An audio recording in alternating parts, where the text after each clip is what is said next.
Assembly ఎన్నికలకు సర్వం సిద్ధమవుతోంది. మొత్తం 70 అసెంబ్లీ స్థానాలకు ఒకే విడత రేపు పోలింగ్ జరుగుతుంది.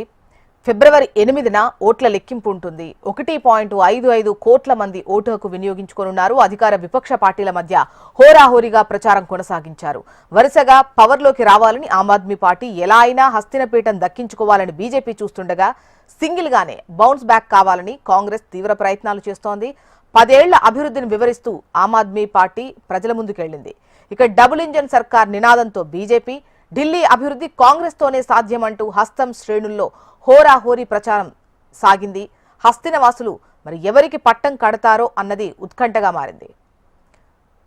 గత 2 అసెంబ్లీ ఎన్నికల్లో ఆమ్ ఆద్మీ పార్టీ సంపూర్ణ మెజారిటీతో గెలిచింది. 70 సీట్లలో 2015లో ఆప్ 67 స్థానాలు దక్కించుకుంది. బీజేపీ కేవలం 3 స్థానాలకు పరిమితమైంది.